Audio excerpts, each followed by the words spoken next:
Hello बच्चों, देखो अभी आपको मैंने पाठ जो 15 है वो हमने स्टार्ट किया हुआ है। ये देखिए पाठ 15 शास्त्रीय नृत्य कथक। तो इसके हमने जो 2 पृष्ठ हैं वो पढ़ लिए। पृष्ठ संख्या 144 144 और पृष्ठ संख्या 145। ठीक है, अब हम अगला जो पेज है इसका अगला पृष्ठ पढ़ेंगे। तो ध्यान से सुनिए, वहाँ तक मुझे लगता है आपको समझ में आ गया होगा कि किसके विषय में है और किस लड़की की कहानी है नीलिमा, और किस प्रकार उसकी माँ भी नृत्यांगना थी और कैसे उसके अंदर दिलचस्पी बनी। और शिव के विषय में पढ़ा कि उनको नटराज कहा जाता है, और नृत्य शैली जो है कथक के विषय में हम पढ़ रहे हैं। ठीक है, आपको मैंने जो अभी पिछले उसमें बताया है वीडियो में कि जो नटराज शिव को कहा जाता है, और तंडु नाम के एक गण हैं जिन्होंने राजा भरत को ये नृत्य सिखाया। चलिए अब आ जाइए, देखिए। तो माँ, यह तो बहुत ही दिलचस्प कहानी है। जैसे अभी मैं आपको बता रही हूँ ना, वही कहानी के विषय में जो है नीलिमा अपनी माँ से कह रही है, माँ ये तो बहुत दिलचस्प कहानी है। तो क्या कथक का क्या अर्थ है? अब उसने कथक का अर्थ पूछा। जैसे आप भी पूछते हो ना कि इसका क्या अर्थ है, ये क्या मतलब हुआ, तो ऐसे तो वो बहुत मेधावी छात्रा है ना, इसलिए उसने फिर अर्थ पूछा। इसके बारे में बताइए। नीलिमा ने माँ से पूछा। किसके विषय में? कथक। उस शब्द का अर्थ, ठीक है, कथक शब्द का अर्थ क्या है? तो अब उन्होंने क्या बताया? कथा कहने वाला। कथक, कथक मतलब कथा को कहने वाला। कथक को नटवरी नृत्य के नाम से भी जाना जाता है। देखो अभी जैसे मैंने बताया ना आपको नटराज, तो कथक जो है वो नटवरी नृत्य के नाम से भी जाना जाता है। कोई आपको पूछे कि नटवरी नृत्य सीखा है आपने, इसका मतलब कथक सीखा है आपने। कथक कोई नया शब्द नहीं है, इसका उल्लेख पुराणों में किया गया है। वह व्यक्ति कथक समझा जाता था जो लोकोपदेश के लिए अभिनय के द्वारा कथा प्रस्तुत करे। इस लाइन जो ये पंक्ति है इसका अर्थ बच्चे ये है कि अगर कोई बात सामाजिक हित में कहनी है या किसी भी प्रकार कहनी है तो वह एक नाटक के द्वारा, नाटक जो है पेश किया जाता था, मगर नृत्य के रूप में। नाटक को पेश कर रहे हैं, नृत्य के रूप में कर रहे हैं, उसको कथक कहा जाता है कि उसमें अभिनय होता है। इस कथक नृत्य में जो नृत्य कर रहे हैं उसमें एक अभिनय किया जा रहा है, नाटक के द्वारा प्रस्तुत किया जा रहा है नृत्य को, नृत्य के रूप में भी। ठीक है, तुम्हें पता है नीलिमा अंतिम नवाब वाजिद अली शाह के समय में नृत्य को नया स्वरूप मिला। अब उनकी माँ जो है, नीलिमा की माँ, उसको बता रही है, नीलिमा बेटा, कि नवाब वाजिद अली शाह के समय में नृत्य को नया स्वरूप मिला। उन्हें एकल नृत्य पसंद नहीं था, मतलब पहले तो एक जना करता था, एक पर्सन ही नृत्य को, कथक को कर सकता था। तो मगर जो वाजिद अली शाह थे उनको सिर्फ एक के साथ ये नृत्य पसंद नहीं आया, एकल कला के रूप में, कि एक ही जना करे। तो उन्होंने क्या किया, इसलिए वह स्वयं कृष्ण बनकर नर्तकियों के साथ नाचते थे। देखो बच्चे, ये जो वाजिद अली शाह हैं इनको भी कथक बहुत पसंद था, तो फिर उन्होंने क्या किया, ये ग्रुप में करवाना शुरू किया। अब वो बीच में स्वयं कृष्ण बनकर उन नर्तकियों के साथ नाचते थे। वे सामूहिक नृत्य अधिक पसंद करते थे। सामूहिक मतलब कि समूह के रूप में एक से ज़्यादा जो उसमें पर्सन जो है वो डांस करें, एक से ज़्यादा हों। वह स्वयं भी संगीत के अच्छे ज्ञाता थे। उन्होंने ललन पिया नाम से अनेक ठुमरियों की रचना की। हाँ जी, समझ में आया बेटा आपको कि किसके विषय में बात हो रही है, कि उन्होंने ललन पिया नाम से अनेक ठुमरियों की रचना की। नवाब वाजिद अली शाह, इन्होंने। आगे देखिए, नीलिमा, अब तुम सो जाओ, सुबह जल्दी उठना है, माँ ने कहा। अब इतनी जानकारी देने के बाद माँ ने कहा, बेटा रात तो ज़्यादा हो गई है, अब सो जाओ क्योंकि सुबह उठना है। माँ कल रविवार है। वो बड़ा उत्साहित हो गई और क्या कहा उसने, माँ कल रविवार है, मुझे इसके बारे में और बताइए। तो अब उसने आग्रह किया कि मुझे और बताइए, कल तो रविवार है, कल हमने पंडित बिरजू महाराज जी का कार्यक्रम देखा था, उनके बारे में जानकारी दीजिए। अब नीलिमा क्या चाहती है? पंडित बिरजू महाराज के विषय में और जानकारी। नीलिमा ने जिद करते हुए माँ से कहा। माँ ने हंसकर कहा, तुम ऐसे नहीं मानोगी। तो सुनो, अब उसको पता है अपनी बेटी के विषय में कि अब उसकी जिज्ञासा तो उनको शांत करनी पड़ेगी। उन्होंने हंसते हुए कहा, तुम नहीं मानोगी, है ना। तो अब वो क्या बताने लगी हैं, देखो आगे सुने। हंसकर माँ बोली और बताया, कथक नृत्य के 3 घराने हैं। बच्चे ये बहुत इंपॉर्टेंट है, ध्यान से सुनो कि कथक जो नृत्य है उनके 3 घराने हैं। लखनऊ घराना, जयपुर घराना, बनारस घराना। ठीक है, इससे संबंधित प्रश्न आते हैं बच्चे आपको कि कितने घराने हैं और उनके नाम बताओ। तो कथक नृत्य के 3 घराने हैं, लखनऊ घराना, जयपुर घराना, बनारस घराना। देखिए आगे, माँ यह घराना क्या होता है? ठीक है, फिर अगला, क्योंकि देखो नीलिमा मेधावी छात्र है, उसके जिज्ञासा बहुत होती है, उसके पास प्रश्न होता है हर एक पंक्ति के लिए या कोई किसी भी जिज्ञासा के लिए प्रश्न होते हैं उसके पास। तो उसने पूछा, माँ ये घराना क्या होता है? जब कोई नृत्य किसी विशेष अंदाज और वहाँ की शैली को अपनाते हुए किया जाता है तो उसे घराने को घराना कहलाता है, उस घराने का कहलाता है। ये लाइन आई थिंक, तो वह उस घराने का कहलाता है, नहीं तो वह घराना कहलाता है, ऐसे बनेगी ये लाइन। ठीक है, देख लेना आप अपनी बुक में भी, ठीक है, और ठीक कर लेना। कि फिर से सुनो, जब कोई नृत्य किसी विशेष अंदाज और वहाँ की शैली को अपनाते हुए किया जाता है तो वह घराना कहलाता है। क्लियर? माँ ने नीलिमा को बताया। माँ, इन तीनों घरानों में क्या अंतर है? अब नीलिमा का अगला प्रश्न आ गया कि अंतर पूछने लगी वो। लखनऊ घराना नवाबी संस्कृति से प्रभावित होने के कारण इसमें अंगों का नाजुक संचालन तथा भावों पर अधिक ध्यान दिया जाता है। ठीक है, लखनऊ घराने के बारे में क्या बताया? क्योंकि नवाबों से संबंधित है तो नवाबी संस्कृति है इसमें, तो इसमें नाजुकता होता है। ठीक है, नाजुक संचालन और भाव। आगे देखिए, जयपुर घराने में पैरों के संचालन पर बल दिया जाता है। तो जयपुर घराने का जो नृत्य है उसमें पैरों के संचालन, पैरों पर अधिक जोर दिया जाता है, पैरों के हाव भाव होते हैं। बनारस घराना ज़्यादा प्रचलन में नहीं है, इसमें नर्तकी एड़ी का प्रयोग अधिक करती है। कौन से? बनारस घराने में जो है जो भी नर्तक होता है वो एड़ी का प्रयोग ज़्यादा करता है। माँ ने नीलिमा को बताते हुए कहा कि कथक नृत्य को आम जनता में ऊंचा स्थान दिलाने का श्रेय स्वर्गीय पंडित बिंदादीन महाराज जी को जाता है। मतलब कि इसको उच्च कोटि का बनाने के लिए कथक नृत्य को, इसका श्रेय किसको जाता है? स्वर्गीय पंडित बिंदादीन महाराज को। उन्होंने इसकी जो शैली है, नृत्य शैली है, उसको ऊंचा बनाया, उच्च पद पर रखा। यह नवाब वाजिद अली शाह के दरबार के नर्तक थे। अभी आपने पीछे पढ़ा है ना कि वाजिद अली शाह जो थे वो बहुत मतलब कि कथक प्रेमी थे और इन्होंने उसको ग्रुप के रूप में पसंद किया। स्वयं वो कृष्ण बनकर उस नर्तकियों के बीच में नृत्य करते थे।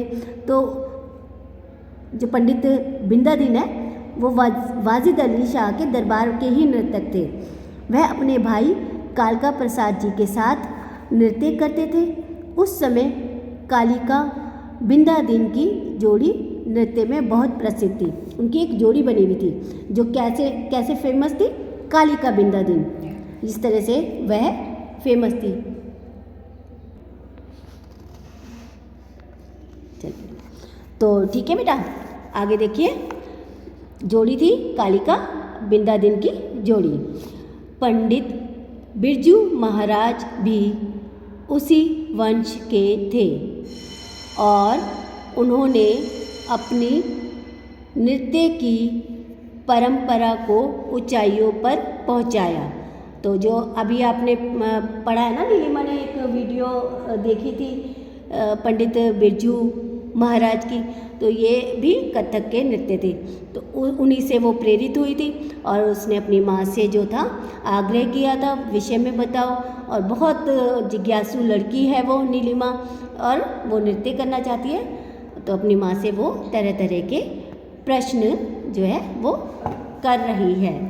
तो फिर क्या है, देखिए, पंडित बिरजू महाराज भी उसी वंश के थे और उन्होंने अपनी नृत्य की परंपरा को ऊंचाइयों पर पहुंचाया है। वह स्वर्गीय पंडित अच्छन महाराज के पुत्र थे। देखिए, प्रश्न बनता है कि पंडित बिरजू महाराज के पिताजी का नाम बताइए।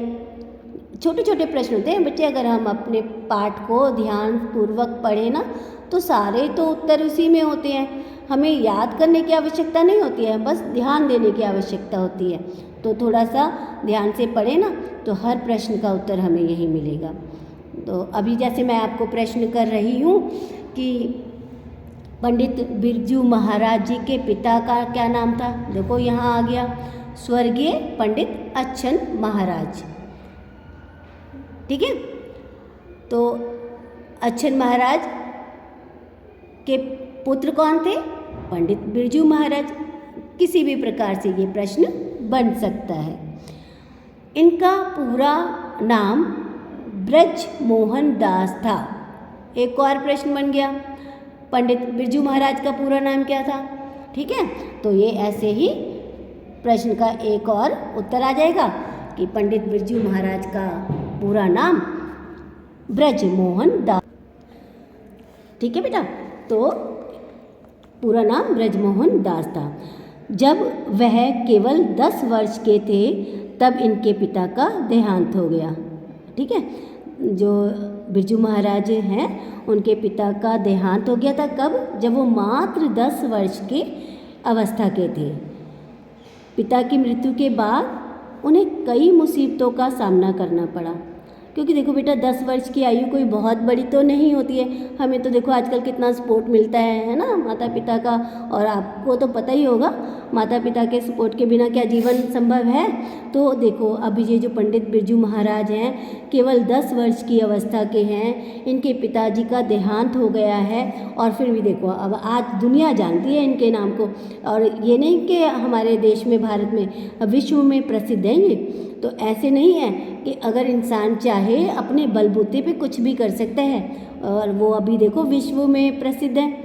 ऐसे नहीं कि पिताजी नहीं थे तो उन्होंने अपना जीवन को ख़त्म कर दिया या कुछ नहीं बन पाए।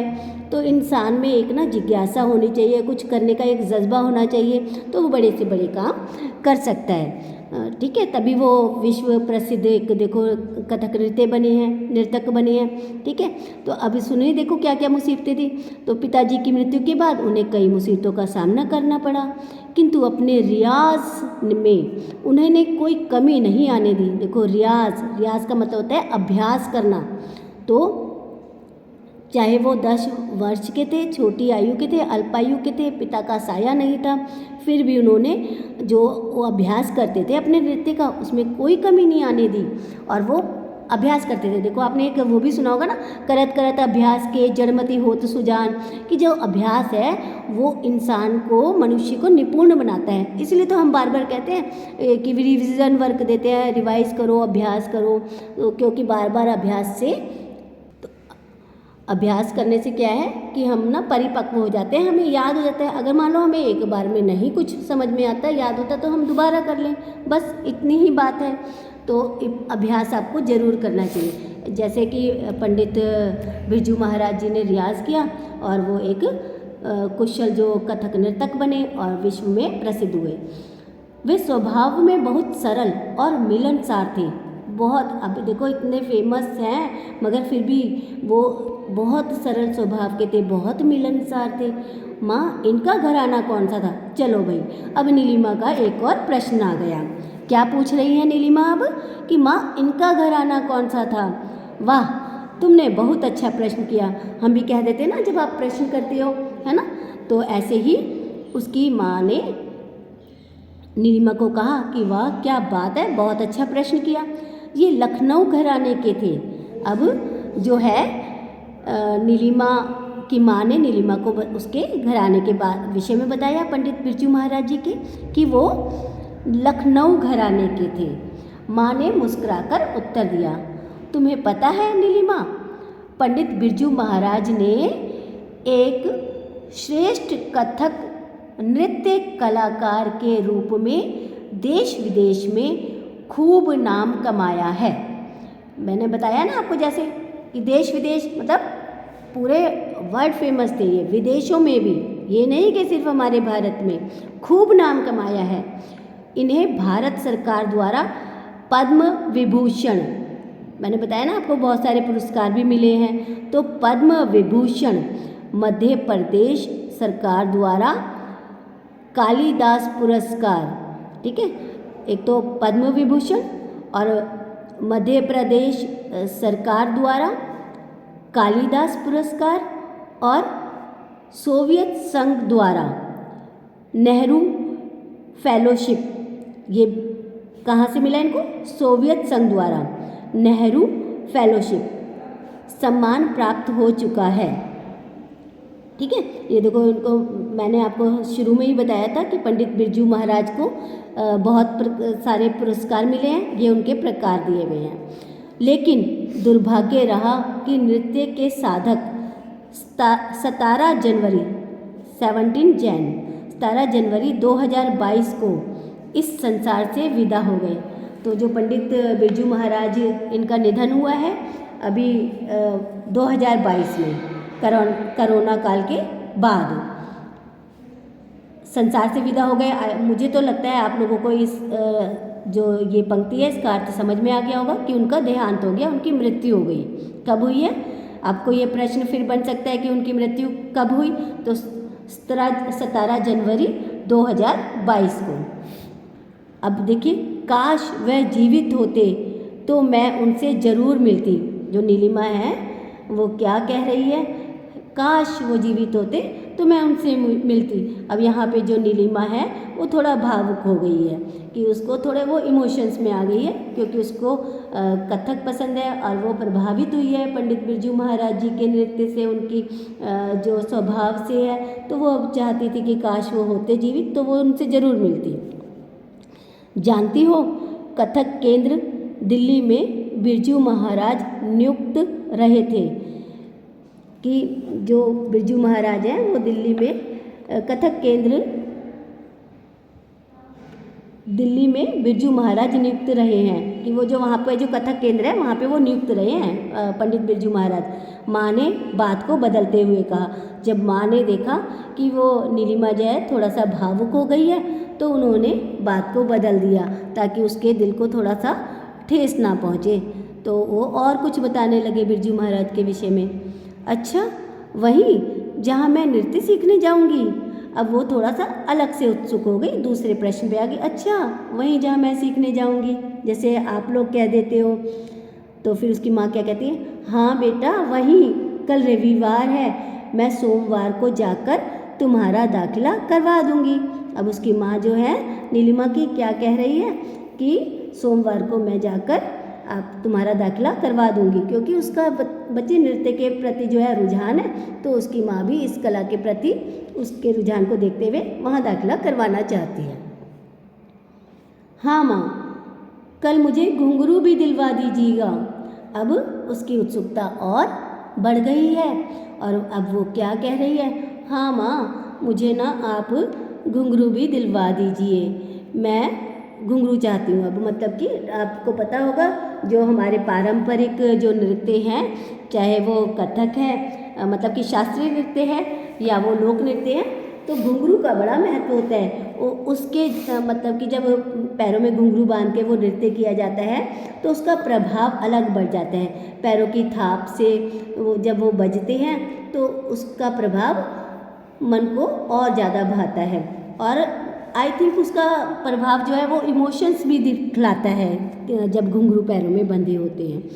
हाँ बेटा, लेटते ही अपने नृत्य सीखने के ख्वाबों में खो गई। नहीं बच्चे, यहाँ देखिए, हाँ बेटा अब सो जाओ।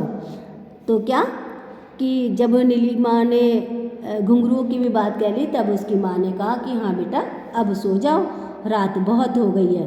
क्योंकि नीलिमा के इतने प्रश्न थे कि माँ अब बताते हुए शायद थक गई है ना। और वो अब क्या करें, वैसे भी रात ज़्यादा हो गई है। तो नीलिमा की माँ ने कहा कि बहुत ज़्यादा रात हो गई है, अब सो जाओ। नीलिमा अपने बिस्तर पर लेटते ही अपने नृत्य सीखने के ख्वाबों में खो गई कि वह मंच पर अपने कथक नृत्य की प्रस्तुति दे रही है। अब बेटे हम आपको मैं बताऊं, जब भी हम किसी विषय में बात करते हैं या ज़्यादा हमारे मन में उत्साह होता है, अगर हम रात को उस विषय में बात करें ना, तो हमें ख्वाब सपने भी उसी के आते हैं। तो यहाँ पे एक भाव बताया गया है कि नृत्य की बात करते करते नीलिमा जो है सो गई है और शायद उसके ख्वाबों में भी अब नृत्य ही आ रहा है। ठीक है, नृत्य के वो ख्वाब देख रही है कि वो नृत्यांगना बन गई है। देखिए आप, ये जो पाठ है, ये जो निष्ठा शर्मा इनकी ये कहानी का अंश है, उन्होंने लिखा है। अब यहाँ पे आपके पास अगली वीडियो में हम बताएंगे कि इसका जो अभ्यास कार्य है वो कैसे करना है। और मेरा बेटा आप देखो, मैंने तो आपको पढ़ाया है, अब मैं चाहती हूँ कि आप इसको एक बार अच्छे से पढ़ो। इसको देखो आप, मुझे तो लगता है आपको समझ में आ गया होगा ये सारा पाठ, मगर जब तक आप खुद से ध्यान से इसको रीड नहीं करोगे तब तक बात नहीं बनेगी। तो इसलिए इस पाठ को एक बार ज़रूर पढ़ना। आई होप आप लोग अच्छे होंगे और अगली वीडियो में ऐसे ही मेरे साथ जुड़े रहें और पढ़ें और इसका अभ्यास कार्य करने का प्रयास करें। अभ्यास कार्य मैं आपको ज़रूर करा दूँगी। ठीक है, बाय, नेक्स्ट वीडियो में मिलेंगे हम।